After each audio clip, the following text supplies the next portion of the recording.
Hello. Once again, we're going to talk about reading and reading strategies. The reading strategy that I'd like to introduce you to today is called a think aloud. What are you thinking while you read? Understand that what's happening in your mind is definitely of value to your learning. And what we're going to do is to make what's invisible audible.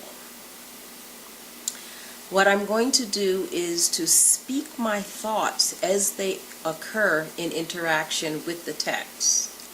And that's what a think aloud is.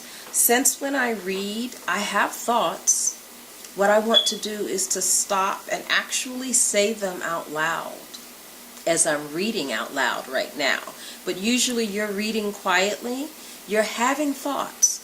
So what I'm going to do is to read out loud and also make my thoughts audible, because as I'm doing this is helping me to understand what I read and to stop myself and question what I don't understand or clarify what I don't understand. Okay, here goes.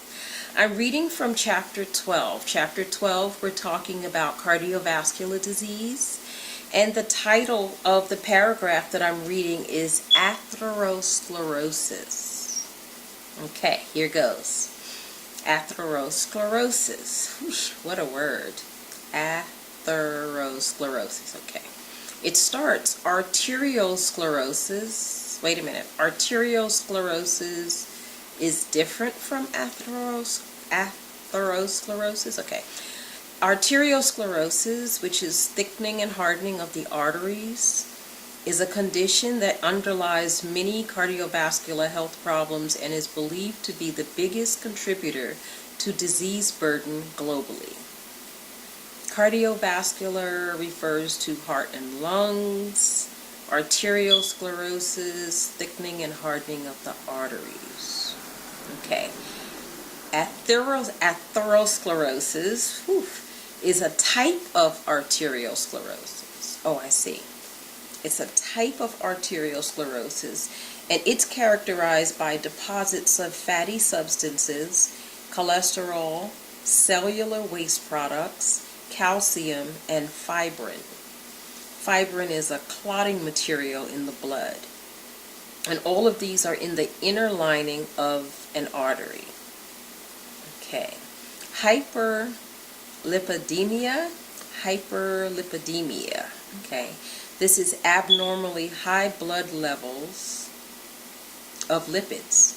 And lipids, which are non-water soluble molecules such as fat and cholesterol. Okay, so let me back up. So atherosclerosis is a type of arteriosclerosis that's characterized by deposits of fatty substances, cholesterol, cellular waste products, calcium, and fibrin.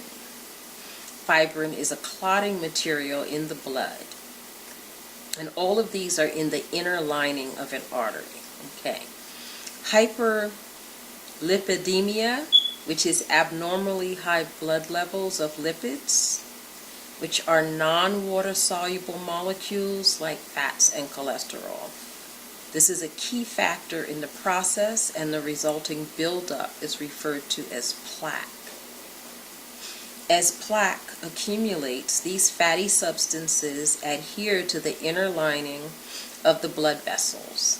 The vessel walls become narrow and may eventually block blood from flow or rupture. Rupture, to burst.